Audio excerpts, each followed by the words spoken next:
자, 그 다음에 이제 지역 분석하고 이제 개별 분석이 있는데요. 여기가 분량은 많지 않은데, 그 가끔 시험에 이게 나오죠.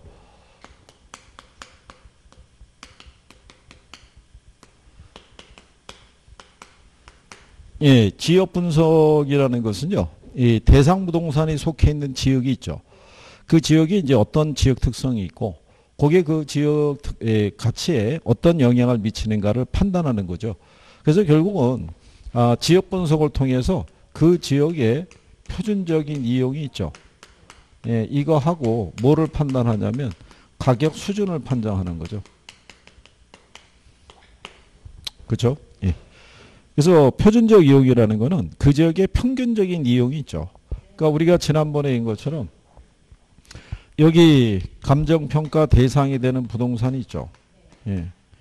그러면 얘가 속해 있는 지역이 어떤 용도를 중심으로 형성된 지역을 봐야 되는데, 그러기 위해서는 얘 주변에 있는 부동산들이 있죠. 예, 얘가 보편적으로 무슨 용도로 쓰이고 있는지 살펴봤더니 얘네가 전부 주택으로 쓰고 있더라. 만약에 단독주택이면은 일종 전용 주거지역에 해당이 되겠죠. 예, 이런 식으로 평가사가 이 지역을 그러면 무슨 지역으로 보냐면 주거지역으로 보죠. 요게 표준적 이용이에요. 주거지역이. 예. 자, 그랬을 때 얘 말고 주변에 가면은 비슷한 규모의 또 주거지역이 있을 수가 있죠. 예. 그럼 여기도 주거지역이 있는데 여기는 A고 여기가 B라고 그랬을 때 B가 주거 환경이 조금 더 좋아요. B가. 그래서 여기 시세가 뭐 한 3천에서부터 3,500선이에요. 그러면 얘가 주거 환경이 우수한데 그러면 얘는 시세가 이렇게 형성은 안 되겠죠. 그러니까 요거보다 조금 작게 2,400에서부터 2,500 요 정도 시세가 형성이 돼 있어요.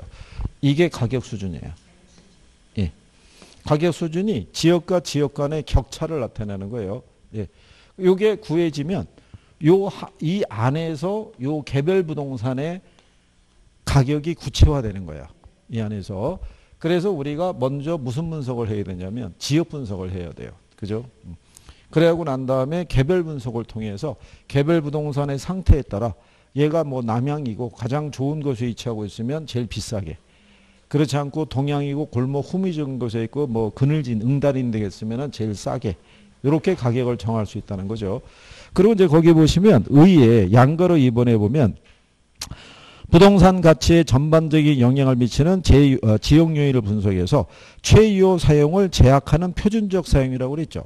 그게 무슨 얘기냐면 이 부동산의 가치는 최유효 이용 상태를 기준으로 구해야 되는데 그거는 여기에 영향을 받아서 결정이 된다는 거죠. 여기가 주거지역이면 기본적으로 얘는 주택으로 들어가 있어야 되잖아요. 그러니까 얘를 판단할 수 있는 기준을 마련해 준다, 이런 얘기죠. 그래서 이제 궁극적인 목적은 뭐를 판정하는 게 목적이냐면 가격 수준이 있죠. 그리고 이제 대상 부동산의 최유효 이용에 따른 판정 방향을 제시해 준다는 얘기죠. 그리고 이제 사례 자료 수집 범위 있죠. 예, 그 얘기는 무슨 얘기냐면 얘가 만약에 주거지역이잖아요. 그러면 얘의 가치를 구하기 위해서는 사례를 구해야겠죠. 그러면은 얘가 속해 있는 요 지역이 있죠. 여기서도 사례를 구할 수 있을 거예요. 근데 얘가 만약에 상가라든가 공장 같으면은 얘가 속해 있는 요 동에서는 구하기 어려울 수도 있어요. 그럼 범위가 넓어질 수 있다고요. 그러니까 예를 들어서 이 뭐 도시 전역 이런 식으로. 근데 얘가 만약에 백화점이나 이런 정도가 되면은 요 도시 안에서는 비교 사례를 구하기 힘들어요. 그러면 이 도 전체, 예, 거기 안에서 이제 우리가 비교되는 사례를 구해야 되겠죠. 그러니까 사례를 수집할 수 있는 범위 있죠. 예, 그거를 우리가 이제 구할 수 있다, 이런 얘기고, 지역 분석의 대상을 보게 되면은 인근 지역이 있고요, 유사 지역이 있고 동일 수도권이 있는데 제일 중요한 게 무슨 지역이다? 예, 그게 인근 지역이에요. 거기 우리가 굵은 글씨로 해놨죠. 예, 그게 그 용어에 나오는 거죠. 용어에. 그거 아까 그랬었죠. 이게 그 지역 요인을 공유하는 지역인데 개별 요인을 공유하는 지역이라고 해서 이제 틀리게 한번 나온 적이 있어요. 그리고 이제 그 경계 있죠. 어디까지가 인근 지역이냐. 예, 여부는 실상은 이 경계는 뚜렷하진 않아요. 경계는 누가 정하냐면 평가사가 정해요. 평가자가. 어디까지 인근지역이고 어디까지가 유사지역이고 어디까지가 동일 수도권이냐는 것 있죠. 그렇게 정하고 그 인근지역의 생애주기라고 있어요. 생애주기는 이게 전체 주기를 100년으로 봐요. 그러니까 우리나라 기준이 아니라 외국 애들 기준이에요. 참고로 외국 애들은 그 주택이나 왜 건축물을 건축하게 되면 수명이 100년, 200년이 간다고 봐요. 근데 우리는 길어야 3, 40년이에요. 그렇잖아요? 때려 부수고 다시 짓고 그러잖아요. 그러니까 수명의 사이클이 우리하고 인식하는 거하고 틀려요. 그래서 이렇게 구성이 됐을 때 여기가 성장기라고 그러고요. 성숙기, 그 다음에 쇠퇴기가 있을 때 이 세 가지가 주요 단계예요. 여기까지만 나타나고 그 뒤에 거는 안 나타날 수도 있어요. 뒤에 거 나타나는 게 천익이라는 게 있고요. 그 다음에 악화기라고 돼 있어요. 근데 통상 여기 성장기라는 게 10년에서 한 15년 있죠. 뭐 그 정도 우리가 얘기할 수 있고요. 우리 교재에는 뭐 15년, 20년 뭐 이렇게 되어 있는데 그리고 이게 20에서 뭐 한 25년. 여기 쇠퇴기가 40에서 한 50년. 이게 그 이후로 나타나는데 통상 여기 쇠퇴기에서 이게 발생할 수 있어요. 재개발이. 그러면 다시 사이클이 시작된다는 거예요. 그래서 주요한 거는 요거 세 가지예요. 그래서 성장기는 외부로부터 인구가 유입되는 시기예요. 그래서 수요가 늘어나는 시기예요. 이렇게. 그러니까는 가치가 어떻게 돼? 이렇게 올라가는. 예. 그리고 이제 성숙기가 되면 이렇게 수요와 공급이 균형을 이루고 있을 때요. 그리고 요때가 되면은 지역 기능이 다 자리를 잡은 거예요. 이게 성장기 정도에는요. 아직도 뭐 백화점이나 종합병원이나 뭐 이런 것들이 아직은 안 들었을 때요. 그래서 여기 있는 사람들이 그 시설을 이용하려고 그러면 주변 도시로 나가야 돼요. 큰 도시로. 근데 이 정도가 되면은 갖춰진 거예요. 그러니까 이제 굳이 외부로 나갈 이유도 없어요. 가치가 가장 높게 형성이 될 때가 성숙기예요. 그러다가 한 4, 50년 되면은 이제 원래 신축했던 기능들이 떨어지기 시작하죠. 그래서 여기서 재개발이 안 일어나게 되면은 수요가 줄어들어요. 그러니까 외부로 빠져나가는 거죠. 그리고 이제 소득이 조금 낮은 사람들이 대신 유입돼서 들어오죠. 그래서 여기서 하향여가 이런 게 시작이 된다. 뭐 이렇게 얘기하는 거죠. 그리고 이제 천익이 넘어가고 악화기 정도까지 가면은 슬럼 직전의 단계예요. 그래서 이 슬럼 단계라는 것은요. 왜 미드 같은 데 보시게 되면 도시가 오래된 도시인데 건물도 낡았고 도로변에 보면은 왜 폐차된 이 차들이 있죠. 예, 바퀴도 없고 뭐 그런 애들이 이렇게 널려 있는 그런 단계가 이제 악화기라고 얘기를 해요. 그러고 난 다음에 이 지역을 그대로 버리지는 않고요. 다시 또 뭐가 도래하긴 해요. 성장기가 도래하는데 그 시기가 꽤 오래될 수도 있다는 얘기죠. 그죠? 왜 우리나라 보면은 왜 강원도 쪽에 태백이나 정산 쪽에 하면 원래 탄강촌이 있다가 폐강이 됐잖아요. 그러니까 지역 경제가 어떻게 돼요? 쓰러지죠. 그러니까 원래 있던 원주민들이 다 빠져나가죠. 그러면 동네에 가보게 되면 어떻게 을씨년스럽죠. 빈집들만 쭉 늘어서 있고 막 그런 단계예요. 그러다가 이제 그 지역을 다시 활성화시키기 위해서 근데 활성화시키기 위해서 이제 우리나라에서는 이거 땡기는 거를 집어넣어 가지고 그래서 이제 그것만 뭐 그런 거죠. 예. 어쨌든 이제 그 지역이 다시 성장하기 위해서는 새로운 이제 주거 환경이 이제 조성이 돼야 되고. 예. 그래서 이게 예전에 이 제목도 다 출제한 거예요. 5가지 사람. 이게 예전에 2회서부터 한 11회 정도까지는 한 6번, 7번 나왔었어요. 옛날에. 근데 그 이후로는 잘 안 나오고 있어요. 이제 지문 정도로 활용할 수 있다. 이렇게 보시면 되겠고. 그 다음에 이제 유사 지역이 있죠. 얘는 인근 지역과 지역 특성이 유사한 지역이고요. 지리적으로 인접 여부는 중요하지 않고요. 동일 수도권 내에만 있으면 된다고 그랬고요. 우리가 이 동일 수도권이 있죠. 이건 이건 시장 지역을 우리가 얘기하죠. 그래서 얘는 여기 있는 인근 지역하고 뭐를 유사 지역을 포함하는 지역이라고 얘기를 했어요. 그죠? 요 동일 수도권의 용어 있죠. 예, 얘도 시험에 등장해요. 그러니까 그 감정평가 규칙상의 용어는 예, 그래서 정리는 해두셔야 돼요. 그래서 뒤로 넘어가시면 박스에 용도 지역별 동일 수도권의 범위 있죠. 거기 218 상단에 박스 있잖아요. 예. 거기 하면 주거지는 도심으로 통근 가능한 지역 범위 있죠. 예, 요거하고 일치해요. 그러니까 우리가 지난번에 인 것처럼 가령 예를 들어서 세종시의 예를 들면 세종시에 여기에 만약에 이 시청에 근무하게 되는 사람이 있죠. 그럼 이 사람이 주거를 만약에 정하게 되잖아요. 그러면은 대전이 있죠. 대전에서도 출퇴근이 가능하잖아요. 그죠? 그리고 이제 고 세종시가 있고 이쪽으로 가면 천안 있나요?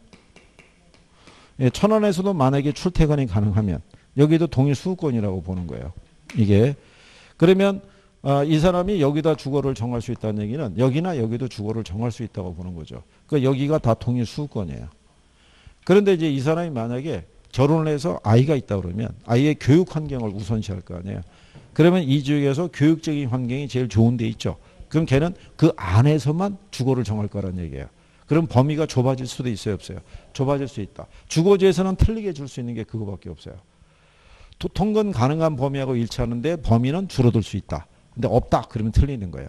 그래서 그거 생각하시면 되겠고.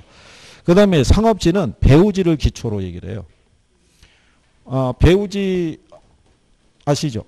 상권. 네, 그러니까 예를 들어서 여기 이 건물에 있는 편의점 있죠. 예, 걔네는 배우지의 범위가 이 동네일 거라고요. 동네 주민을 위해서 서비스를 제공하는 거지. 이 도시 전체를 생각하지도 않을 거예요. 근데 마트가 있으면 얘기는 틀려지죠.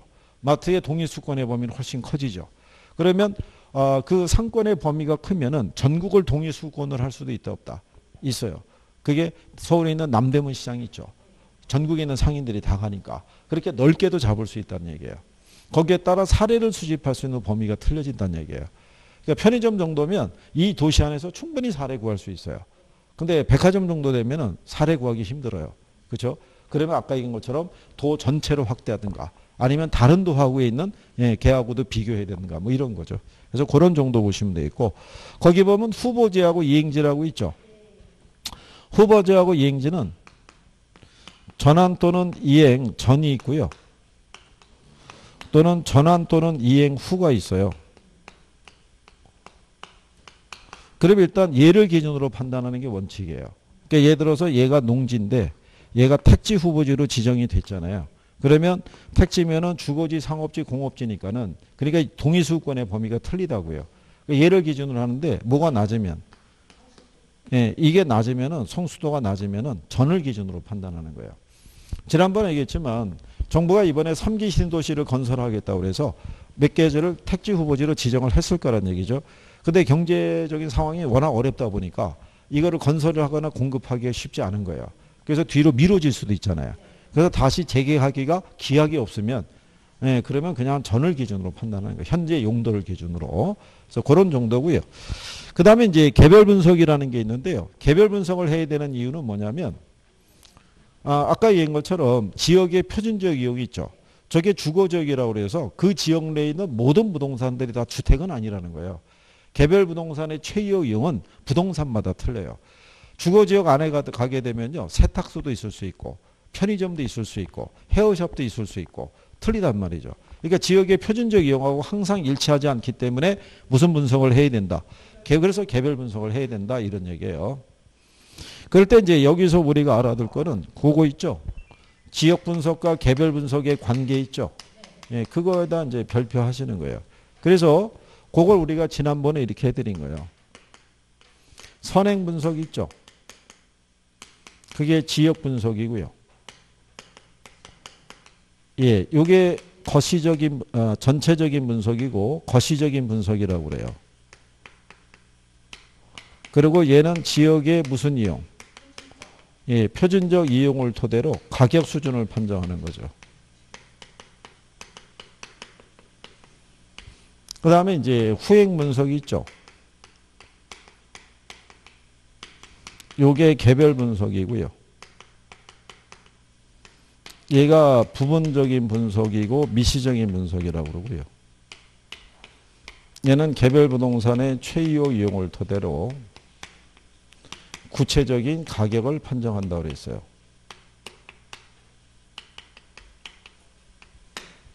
그래서 이게 시험에 나오는 거예요. 이거 바꿔서. 작년에 시험에 나온 게 이거 바꿔준 거예요. 이거를. 그러니까 어렵지 않게 해주는 거죠. 어렵지 않게. 그래서 기본적으로 이렇게 따드렸죠. 이렇게. 이렇게 해서. 심지어는 선행, 요 후행 있죠? 예, 이것만 한 4번인가 나왔어요. 근데 그 중에 한 번은 답으로도 냈어요. 개별 분석을 먼저 해야 된다고. 틀리겠죠? 예. 그 다음에 선행이 지역 분석인데 표준적인 이용과 구체적인 가격을 판정한다. 틀리게 주는 거예요. 그러니까 어렵지 않게 주는 거예요. 그러니까 여기서 나오는 거를 틀리는 것도 참 이상해요. 이게 어렵지 않게 주는데 그런 거예요.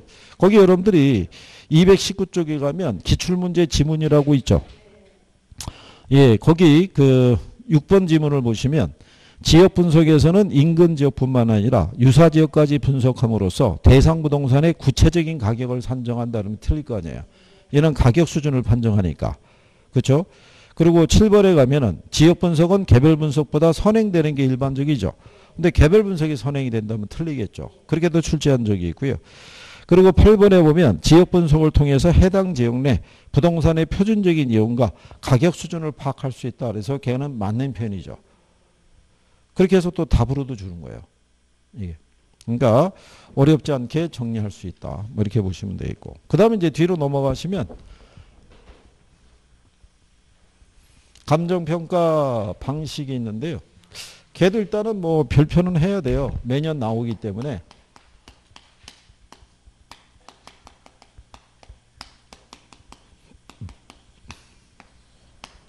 근데 근래 감정평가 방식에서 출제가 되는 것 중에 하나는 용어를 기준으로 내고요. 그 다음에 계산 문제가 등장을 하고, 계산 문제가. 근데 기초적인 개념도 내요. 거기 보시면은 박스로 정리해놨죠. 묶어둔 거. 그게 이제 원가 방식이 있고요. 비교 방식이 있고, 그 다음에 수익 방식이 있잖아요. 비교 방식은 원가 방식은 비용성. 얘는 시장성. 그 다음에 얘는 수익성의 사고에 기초하고 있다고 그랬죠. 이것도 시험에 낸 거예요. 그래서 우리가 지난번에 이렇게 해드렸잖아요.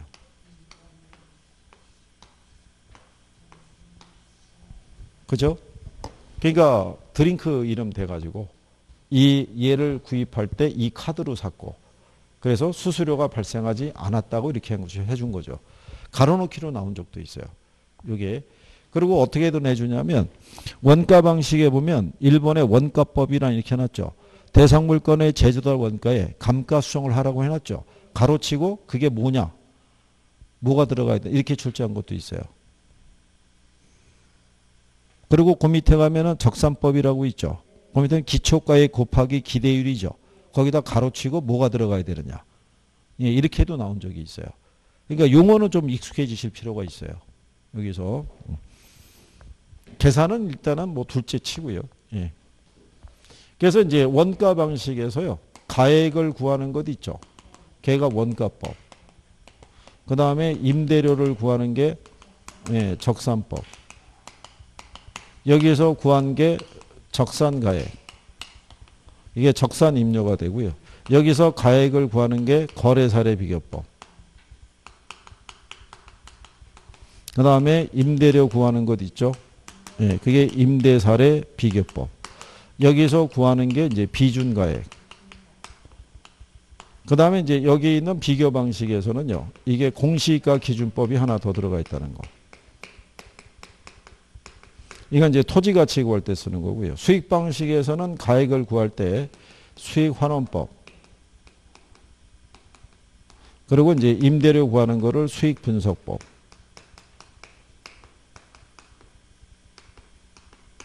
그래서 여기서 구하는 거를 수익가액, 수익임료 이렇게 얘기를 하죠. 이런 것도 물어봐요.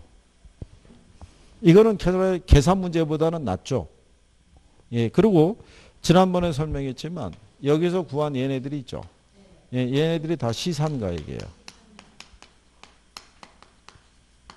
이론적으로는 경제 원리에 하면은 세 가지 방법으로 구한 가액은 다 똑같아야 되는데 현실적으로는 똑같지 못하다고 그랬죠. 그래서 여기서 구한 게 시산가액에서 얘를 조정해야 돼요. 근데 이 조정할 때 산술 평균하면 안 돼요. 예. 각각의 방식에 가중치를 둬서 우리가 구해야 된다는 거. 이게 작년 시험 문제 답이었어요. 이게 어려운 것도 아니에요. 이거 지상가액의 조정은 산술 평균하는 것만 예, 적용할 수 있다. 뭐 이렇게 준 거예요. 그게 어려운 게 아니죠. 작년에 간평 문제가 쉽게 나왔어요. 간평 문제가. 그래서 산술 평균하지 않고 가중 평균에서 우리가 구하라. 그러면 가중치 준다 안 준다? 다 줘요. 그래서 거기 여러분들이 보시면 그 221페이지 하단에 가면 다음 자료를 활용해서 시산가액 조정을 통해서 구한 감정평가에 이렇게 물어봤잖아요. 예. 그러니까 거기에 보면 거래 사례를 통해서 구한 게 1억 2천이죠. 예. 그리고 조성비용을 통해서 구한 게 1억 1천. 임대료 통해서 구한 게 1억 원. 근데 시산가액 조정 방법은 가중치를 부여하는 방법이라 해놨죠. 근데 원가 방식이 20%잖아요. 그러면 얘는 거기 비용이 있죠. 조성비용. 예, 거기에다가 1억 1천에다가 0.1을 곱하는 거죠. 20%니까. 그러면 얘가 2,200이에요. 그 다음에 거기에 보면은 비교 방식에 50% 줬죠. 거래 사례를 통해 구한 시산가액이 1억 2천이잖아요. 여기 50%. 그러면 6천이잖아요. 그죠? 마지막으로 보면은 수익 방식에 30% 쓰라고 해놨죠. 임대료 통해서 구한 게 1억이죠. 여기 30% 적용하면은 3천 나오죠. 그럼 세 개를 다 더하면 1억 1,200 나오죠. 이렇게 해서 계산 문제로도 한번 나왔던 적이 있어요. 예, 그래서 여기서는 무슨 평균하면 안 된다고. 예, 산술 평균하면 안 돼. 그 정도. 그리고 이게 공부하시다 보면 이 3방식을 싫어하는 분들이 분명히 있어요. 계산 문제를 놓고 봤을 때. 예. 그럼 계산은 집착하지 않으셔도 돼요. 계산은 집착하지는 않으셔도 되는데 이론에 대한 정도만 이제 조금 알아두시면은. 예. 그리고 이제 이론을 요즘 또 안 내는 이유 중에 하나가 이론이 내면 그 진위를 판단할 때 시간이 많이 들어가거든요. 그러니까 저도 출제자들 입장에서는 난이도 조정도 편하고 그러니까 계산 문제로 요즘 계속 나오는 거예요. 작년에도 여기 3방식은 계산 문제로 2개 나온 거예요. 계산 문제로. 그래서 이제 뭐 그런 내용인데요. 자, 우리가 이제 제일 먼저 나오는 게 원가 방식 있죠. 예, 원가 방식이 주어지죠. 그래서 이제 원가 방식에서는 우리가 지난번에 한 것처럼 부동산의 가치는 토지 가치하고 건물 가치 합으로 돼 있다고 그랬었죠. 근데 여기 있는 원가 방식에서 구하는 원가법은 무슨 가치 구할 때 쓰냐면 이건 건물 가치 구할 때 쓴다고 그랬어요. 그래서 얘가 의의를 보게 되면 무슨 가액을 구할 때요. 적산 가액을 구할 때 재조달 원가에서 감가 누계액을 공제해서 적산 가액을 구하라는 거잖아요. 그래서 이게 순서가 여기 1에서 뭐를 빼면 2를 빼면 3이 나오는 거죠. 그죠? 그래서 이 원가법이라는 거는 어디에 적합한 방식이라고 그랬냐면 신축 건물이 있죠. 그리고 공공 또는 공익의 목적에 제공되고 있는 부동산이 있죠. 그러니까 관공서라든가 뭐 이런 데 있죠. 교회나 절 같은 특수목적 부동산 평가에 얘가 유용하게 쓸 수 있다. 뭐 이런 얘기죠. 자, 그럴 때 그러면 순서에 입각해서 자, 여기 보면 제일 먼저 뭐부터 구해야 되겠어요? 재조달 원가. 그러면 재조달 원가라는 건요. 무슨 시점에서? 요건 꼭 기억해야 되는 거예요. 이 감정평가로 들어오면 시점은 이거 하나밖에 없어요. 무슨 시점? 예, 기준점. 그래서 기준 시점 현재 대상 건물의 신축 원가 있죠. 그걸 우리가 재조달 원가라고 그래요. 그렇죠? 그리고 이제 재조달 원가의 종류를 보시게 되면은 2가지가 있는데요. 거기 보시면은 그 재생산 비용이라고 이렇게 해놓은 것 있죠. 예, 그걸 복제 원가라고 보시면 돼요. 그리고 대치 원가 또는 대체 원가라고도 얘기를 해요. 그러니까 복제라는 거는 주로 이 신축 건물에 쓰는 거예요. 그리고 대치 원가는 오래된 건물에.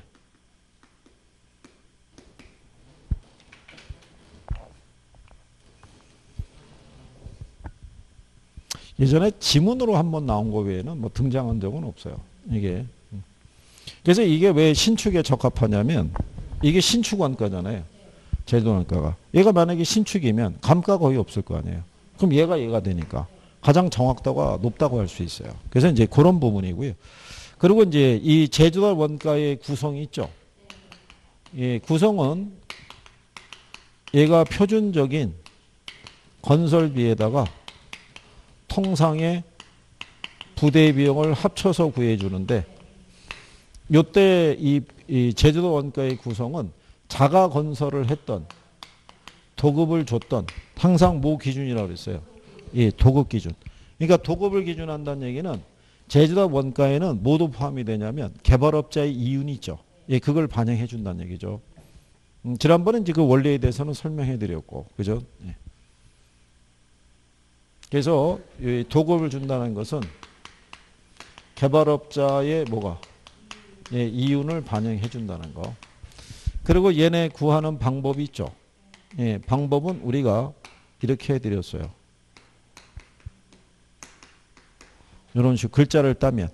그래서 총량조사법, 구성단위법, 단위비교법, 비용지수법 이렇게 얘기했었죠. 근데 요 중에는 여러분 시험에 물어본 건 이거 하나밖에 없어요. 예.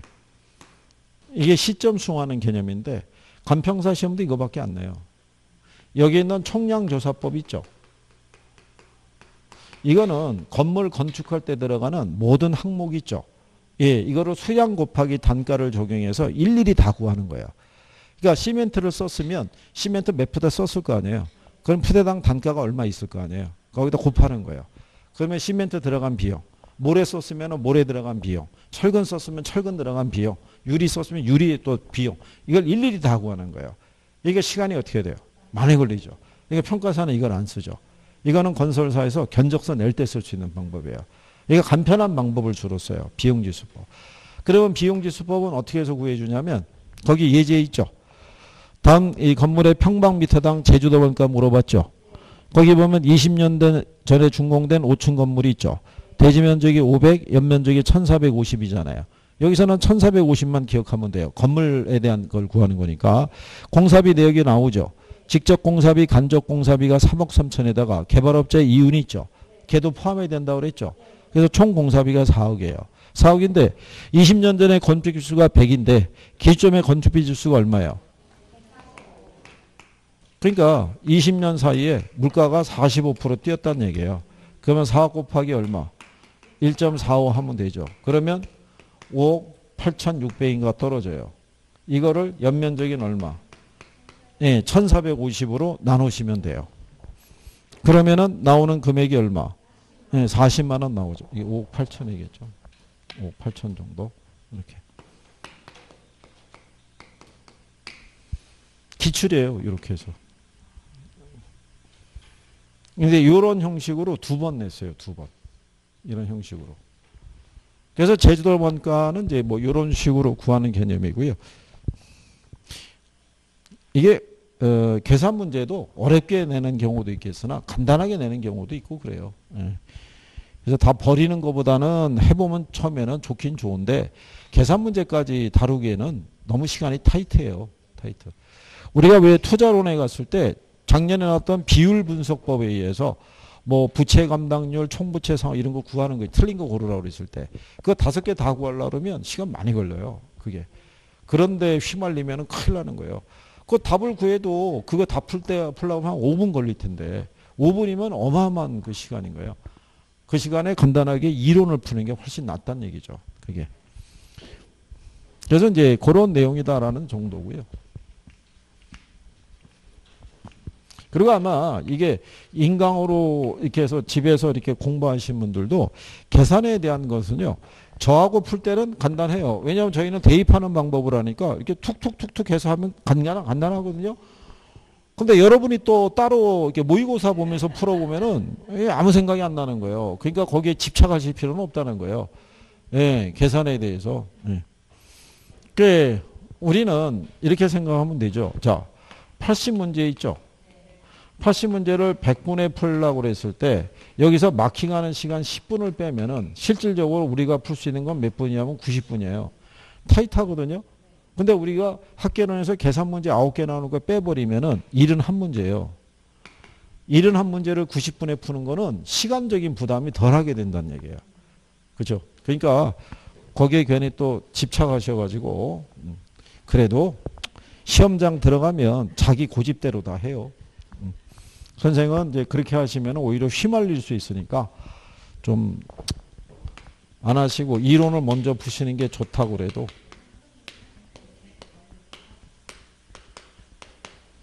그러니까 본인이 선택을 잘해야 되는 거예요.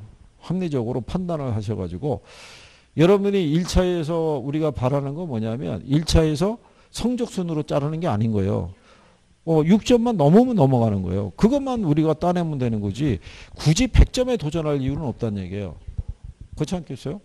우리는 뭐 100점은 양보했고 전국 수석도 양보했고 뭐 양보한 거 많이 양보했잖아요. 그죠? 그냥 필요한 점수만 따게 해달라는 뭐 그런 내용이잖아요. 그러니까 거기에는 크게 안 하셔도 되겠고 그 다음에 여기 감가수성이 있죠. 예, 감가수성은 뭐 하는 거냐면 감가액 구하는 거예요. 여러분들이 보시면 거기 뭐라고 해놨냐면 이 감가수성이란 대상 물건에 대한 제조달 원가를 감액해야 될 요인이 있는 경우 있죠. 물리적, 기능적 또는 경제적 감가를 고려해서 그에 해당하는 금액을 어디서 공제하래요. 예, 그러니까 아까 우리가 했던 이거잖아요. 적산가액이 있고요. 제조달 원가에서 감가 누계액을 우리가 공제하라고 해놨잖아요. 그죠? 근데 아까 표현이 뭐냐면 제조달 원가에다 감가수정을 가해서 이 가액을 구하는 거라고 그랬잖아요. 그러니까 감가수정이라는 게 이거 구하는 거라고요. 이게 신축이잖아요. 이게 중고라고요. 그러면 신축과 중고의 차이가 바로 뭐예요? 그럼 감가죠. 뭐. 그렇지 않겠어요? 그거 구하는 게 감가수정이죠. 그러면 이제 감가수정을 할 때 보게 되면 이 감가 요인을 감안해야겠죠. 감가 요인이라는 게 물리적 감가가 있고요. 그 다음에 기능적 감가가 있고 그 다음에 경제적 감가가 있어요. 그래서 물리적 감가는요. 대부분 이 시간의 경과 등으로 나타나요. 그러니까 이거는 건물의 상태 있죠. 지은 지 몇 년 됐느냐. 이거 보면 판단이 되죠. 그러면 얘도 유추가 돼요. 그럼 안에 있는 이 설비라든가 설비 등의 왜 구식화 있죠. 뭐 이런 것들이 판단이 될 거고. 야, 지은 지 한 30년 됐어. 야, 왜 낡았겠네. 안에 있는 것도 뭐 화장실도 요즘 그런 게 아니겠네. 옛날식이겠네. 뭐 이런 게 유추가 되죠. 네. 그리고 얘는 임금적의 쇠퇴 등에서 발생을 하고요.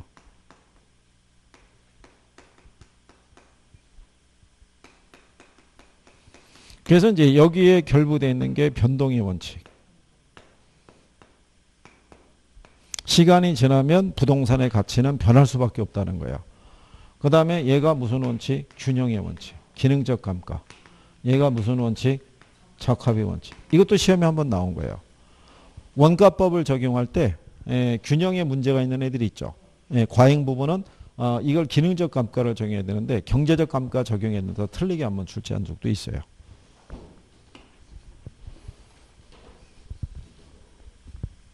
그리고 이제 얘네를 이 수정하는 방법이 있어요. 감가 수정 방법이 있죠. 방법을 보게 되면 내용연수 기준법이라는 게 있고요. 그 다음에 관찰감가법. 그 다음에 분해법. 얘를 내구성 분해 방식이라고도 얘기를 해요. 여기까지를 직접법이라고 그러고요. 그 다음에 이제 시장 추출법이라는 게 있고요. 그 다음에 임대료 손실환원법이라고 있어요. 얘를 간접법이라고 그래요. 그러니까 시험상에서는 여기까지만 나왔어요. 예. 그리고 현재 감정평가 규칙상에서는 무슨 방법으로 감가액을 구해야 된다는 기준은 없어요. 예, 원래는 있었어요. 내용연수를 기준으로 한 방법이 있죠. 예, 이 중에서 적정한 방법을 선택하고 이게 적합하지 않으면 이런 방법을 쓸 수 있다고 했다. 그게 삭제됐어요. 예. 그래서 내용연수 기준법 안에 가게 되면 정액법이라는 게 있고요. 그 다음에 정률법이라고 있고요. 그 다음에 상환기금법이라고 있어요. 그죠? 예, 이렇게. 근데 이제 요 방법 중에서 정액법은 건물 등과 같은 삼각자산의 감가액 구하고요. 얘는 기계류. 그 다음에 얘는 광산 등에 쓰는 방법이고요. 그러니까 원래는 이제 감가액을 구할 때 얘로 구하는 게 원칙이에요. 정해법으로 구하는 게. 왜냐하면 원가법이 건물 가치 구하는 거잖아요. 그러니까 지금까지 계산 문제가 한 7번 나왔다 그러면 6번이 정해법으로 나온 거예요. 근데 정해법으로 구하는 이유가 뭐냐면 얘가 계산이 간편해요. 그러니까 얘로 구하는 거예요. 얘로. 그러니까 제목이 정액이잖아요. 그러니까 매년의 감가액이 어때요? 네, 일정하다는 얘기예요. 그죠? 네. 그런데 문제가 건물의 가치라는 거는 매년 일정액만큼 감가되진 않아요. 그렇잖아요. 이게 신축 당시에는 감가가 거의 없을 거 아니에요. 시간이 지나면서 감가의 정도가 커질 거 아니에요. 그러니까 계산적으로 따지면은 정확한 감가가 반영하기 힘들어요. 그래서 정확한 가치를 감가를 판단하기 위해서 얘를 병용하는 거예요. 직접 가서 눈으로 보고 관찰하란 얘기예요. 근데 이것도 말 그대로 눈으로 보고 하는 거잖아요. 그렇죠? 눈에 안 보이는 것도 있죠. 왜 이번에 왜 뭐 신축 아파트인가 왜 위에 그 배수관이 있죠. 배가 터져가지고 왜 물 날리다 갖고 왜 밑에 층까지도 잠기는 그런 사태가 있다고 그랬잖아요. 그런 하자는 잡아낼 수가 없어요. 왜냐하면 평가사들이 건축의 전문가가 아니라고요. 그러니까 외관만 이렇게 들여다보는 거예요. 그것도 노하우가 좀 있었을 때 볼 수 있는 거예요. 그러니까 이것도 한 뭐 실무 경력이 한 3, 4년 이상 돼야 가가지고 한번 들여다볼 수 있는 거지. 예. 솔직히 우리가 자격증을 시험 학교에서 자격증을 땄잖아요. 땄다고 해서 여러분들이 전문가는 아니죠. 냉정하게 얘기하면. 그러니까 시험 점수로만 합격을 했다는 것 뿐이죠.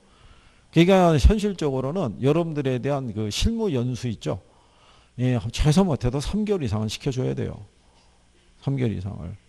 아니 근데 그걸 3개월 이상 시켜주면서 거기에 따른 왜 연수에 따라서 오는데 수당이나 뭐 이런 것도 주고 그래서 사람들이 적극적으로 와서 이제 듣고 왜냐면은 나중에 개업하기 전에 한 뭐 4박 5일 정도 해가지고 그 연수 있잖아요. 사전교육 이거 받아봐야 그게 제한적이라고요. 그거 뭘 얼마나 해주겠어요. 그렇지 않겠어요? 그러니까 현실적으로 부동산 거래사고라든가 아니면 윤리의식이 있죠. 예, 이런 걸 고취시키려고 그러면 그렇게 기간을 잡아가지고 그 연수를 끝내야만 된다. 예, 그러고 난 다음에 소공으로 또 들어가서 거기서도 한 6개월 정도 예비적인 거를 거쳐야 그래서 토탈 교육기간이 한 1년 정도는 지속이 돼야 뭐 개업을 할 수 있다든가 뭐 이런 식으로 두고 대신에 이제 신분보장은 좀 해줘야죠. 우리나라의 모든 부동산 이 거래 계약은 공인중개사의 서명 날인이 있으면 유효하다. 뭐 이런 식으로. 지금 직거래도 있어요, 없어요? 있다고요. 중개사를 배제한다고요. 그죠? 근데 만약에 중개사의 서명 날인이 있어야 된다 그러면 기본 수수료를 얻을 수 있는 발판은 되죠. 간평사들은 기본적인 수수료가 있어요. 왜냐 1년에 한 번씩 표준지 공시가 산정하잖아요. 그러니까 기본적인 수수료는 받는다고요. 그런데 중개사는 그게 없잖아요. 예, 그러니까 때문에 이제 그런 차이가 좀 존재하죠. 신분 보장이 되느냐 안 되느냐가 되게 커요. 그게 사무실 열어가지고 경기 안 좋고 그러면 경험도 없이 뛰어들었다가 예, 그냥 기본적인 비용만 날리고 문 닫는 사람들도 속출한다고요. 그러니까 중개사무소도 내려고 그러면 입지 여건 다 봐야 되고 그렇죠? 그렇다고 중개사가 많다고 해서 기죽을 필요는 없다는 얘기죠. 중개사가 많다는 얘기는 먹을 빵이 많다는 얘기예요. 그러니까는 많이 들어선 거예요.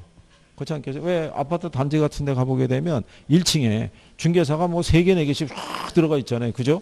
예. 그러니까는 또 그 사람들은 그 사람 나름대로의 또 친목회라는 게 있는 거예요. 그래서 새로운 사람이 거기 들어오려고 그러면 기존 이 사무소를 인수하고 들어오는 뭐 이런 옵션 같은 게 걸려있고 그렇다고요. 왜냐하면 이제 공동중개를 꼭 해야 되니까. 예. 그러니까 뭐 그런 부분도 있겠죠. 어쨌든 간에 방법이 이제 이렇게 우리가 구성이 되어 있고 예로 구한 애들이 적절치 않으면은 무슨 방법을 예, 관찰 감가법을 예, 우리가 정리할 수 있다는 거. 그래서 여기까지만 나오는 거는요. 하나, 둘, 셋, 넷, 5개잖아요. 그러니까 얘만 해도 종류만 물어볼 때. 근데 이 틀에서 물어보게 되면 얘들까지도 들어가죠. 그렇잖아요. 이렇게. 그래서 뭐 그런 거 관계는 이제 나중에 이제 보고 나중에 혹시 나오게 되면 그냥 제목만 떨어질 수도 있어요. 다음 중에서 감가수정 방법에 해당되지 않는 거. 예전에 얘가 답으로 나왔던 적도 있어요. 수익 방식이 하면 환원율 구하는 방법이 있어요. 우리가 시조 12라고 해줬는데 그때 얘가 하나 들어간 거예요. 구하는 방법이 아닌 게 뭐냐. 이제 얘가 답이었었어요. 이렇게. 그러니까 여기를 싫어하는 이유가 종류가 많아지는 거예요. 점점. 그래서 뭐 그런 내용이고 여기서 우리가 간단하게 정해법 있죠. 예. 정해법으로 우리가 감가액 구하잖아요. 그럼 거기 보면 정해법 나와 있죠. 박스에. 그 보면 매년 감가액 구하는 것 있죠. 예. 그 매년 감가액 구하는 게 얘는 이것만 구하면 돼요. 왜 이것만 구하면 되냐면 이 감가 누계액 있죠. 이게 매년의 감가액 있죠. 여기에다가 경과년수를 곱하면 돼요. 근데 정해법이나 정률법이나 이거는 알고 있다는 거예요. 경과년수를. 거기 밑에 가면은 원가법에 의한 대상물건 기준 시점의 감가 수행액 물어봤죠. 거기 보면 준공 시점이 2009년이고요. 기준점이 2014년이죠. 그러니까 지은 지 5년 경과했다는 거예요. 그러니까 여긴 주어진 거죠. 그러니까 이것만 구하면 돼요. 매년의 감가액만. 그러면 얘는 여기가 경계적 내용연수고요. 제조달 원가 있죠. 제조달 원가에다가 이게 1 마이너스 잔가율을 쓸 수가 있고요. 아니면 우리 박스에 있는 것처럼 잔존 가격 있죠. 이거 빼도 돼요. 근데 거기 보시면 뭐라고 해놨냐면 감가수정은 정액법에 의하고 그 내용연수 만료 시에 잔존 가치율이 몇 프로래요? 10%. 근데 거기 보면 제조달 원가 줬죠. 예. 얼마 줬냐면은 2억 줬어요. 그럼 여기 보면 얘가 2억이잖아요. 근데 잔가율을 10% 줬죠. 그럼 1에서 0.1 빼면은 0.9 나오잖아요. 그럼 2억에 대한 90%니까 1억 8천 나오겠죠. 예, 1억 8천을 경제적 내용수가 50이죠. 예, 1억 8천을 50으로 나누면 360만 원 나와요. 그러면 360 곱하기 5 하면은 1800 나온다고요. 이게 답이었어요. 이게. 그런데 꼭 이렇게 안 하고요. 예, 거기 보면 잔가율 10% 줬잖아요. 2억에 10%면 2천이잖아요. 그럼 2억에서 2천 빼면 1억 8천 나오죠. 예, 그렇게 해도 되는 거예요. 그래서 이제 이렇게 이제 구한 액을 우리가 감가액으로 구하는 방법이다. 그러니까 이제 여기를 힘들어 하시는 게 계산도 해야 되고 저기 용어를 다 숙지해야 되니까 그게 힘든 거죠. 그게. 근데 이제 저기는 이 정해법, 정률법, 상환기인법 중에서 복리에 의한 이자를 유발하는 건 상환기인법 하나밖에 없다고 그랬어요. 기억하시나요? 네. 그래서 이제 뭐 그런 정도만 이렇게. 그리고 여기 관찰감가법은 평가사가 직접 관찰하니까 객관적이다, 주관적이다. 네. 이게 당연히 시험에 한번 나왔죠. 객관적이라고. 그러면 틀리다는 얘기죠. 이렇게 해서. 네. 그래서 뭐 그런 정도 보시면 되겠고요. 나중에 추가적으로 이렇게 하나하나씩 있죠. 이게 부연적으로 설명해 드리는 거는 문제풀이 할 때 거기 딱 해가지고 거기에 대한 거를 쭉 또 풀이해 드릴 테니까 이론에서 보는 거 하고요. 문제상에서 만나는 거하고는 또 조금 틀려요. 거기서 이제 한번 정리 한번 해보시면 될 거예요. 예, 그리고 이제 뒤로 넘어가시면 이 감정 그 226페이지에 감정평가 목적의 감가수정과 기업 회계상의 감가상각이 있죠. 예전에 이론으로 낼 때 이거 두 개를 비교하면서도 나온 적도 있어요. 예, 지금은 뭐 나온 지 꽤 오래된 것이 되는데 거기에 이 감가수정하고요. 감가상각의 비교 있죠. 일단은 감가수정이 있잖아요. 그리고 기업 회계상의 감가상각이 있을 때 얘는 이거 기준으로 한다는 거. 무슨 원가? 네. 그래서 여기서 감가액을 공제해서 얘는 시장가치 구하는 게 목적이고요. 기업 회계상의 감가상각이 있죠. 얘는 취득원가 있죠. 취득원가에서 감가를 공제해서 얘는 장부가치 구하는 게 목적이에요. 그렇죠? 예, 근데 현실적으로 우리가 매년 이렇게 360만 원이면 건물이 매년 360만 원만큼 감가가 발생할 것이라고 그래서 예, 그렇게 공제하는 거는 기업 회계상에서는 서류상으로 그렇게 금액을 조정할 수 있는데 여기는 현실적인 가치를 구하는 거잖아요. 그리고 매년 감가액이 일정할 수가 없다고요. 관리 상태에 따라 다 틀릴 거 아니에요. 그러니까 여기는 이걸 인정해 줘요. 뭐를? 관찰 감가를. 그래서 적정한 현실적인 감가를 산정하는데 얘는 장부상의 가치만 구하면 되기 때문에 얘는 관찰 감가를 인정하지 않아요. 그래서 시험상에서 물어볼 때 가장 대표적으로 물어보는 게 이거하고 이거의 차이점이에요.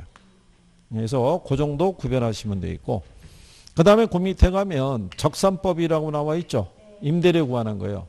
거기서는 뭐 하나 기억하시면 되냐면, 자, 적산법에서는 기초가액이 있죠. 여기에다가 뭐를 곱하고, 예, 기대를 곱하고 그 다음에 필요재경비 있죠. 필요재경비를 가산한다는 거. 그래서 뭐를 구할 수 있다. 적산 임료를. 자, 여기 기초가액의 의미는요. 여러분들이 임대 사업하기 위해서 투자한 자본의 성격인 거예요. 그러니까 가령 예를 들어서 10층짜리 건물이 있을 때 이거 전체를 여러분들이 비용을 들여서 지어서 통으로 임대 줄 수도 있죠. 아니면 여러분들이 이 중에 이 층만 분양받아서 여기만 임대 줄 수도 있는 거예요. 그러니까 내가 임대 사업을 하기 위해서 투자한 자본이 있죠. 그걸 얘기하는 거예요. 그러니까 항상 부동산 전체의 가치를 의미하는 건 아닌 거예요. 심지어는 이런 경우도 있잖아요. 한 5층짜리 지어가지고 4층까지는 임대를 주고 마지막 층은 자기가 거주하는 경우도 있어요. 그죠? 그러면 이때 내가 임대 사업하기 위해서 투자한 때 들어간 비용, 그쵸? 그것만 계산하는 거예요. 그게 10억이에요. 그러면 내가 거기에 따른 이율이 있을 거 아니에요? 기대하는 이율이 10%예요. 그러면 10억에 대한 10%는 얼마겠어요? 1억이잖아요. 근데 여기 있는 경비 있죠? 네, 경비가 얼마가 들어가냐면 경비가 한 5천 들어간대요. 근데 이거를 여기서 빼주면 안 되죠. 빼주면 5천밖에 안 나오잖아요. 그러면 10억 대비 5천 해봐야 5%밖에 안 되죠. 그러면 투자자가 기대하는 이율이 충족이 안 되죠.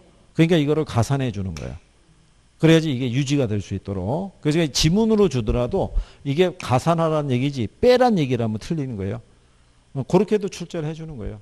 아까 우리가 여러분들이 감가 수정했었죠. 제조다 원가에서 물리적, 기능적, 경제적 감가율을 감안해서 공제하라고 그랬잖아요. 그걸 가산하라고 틀리게 준 거예요. 그게 답이었어요. 그게. 그러니까 그 내용까지는 기억을 해 두시는 게 필요하다는 얘기죠. 예, 여기까지. 또 잠깐 쉬었다가 뒤에 이어서 해보시죠.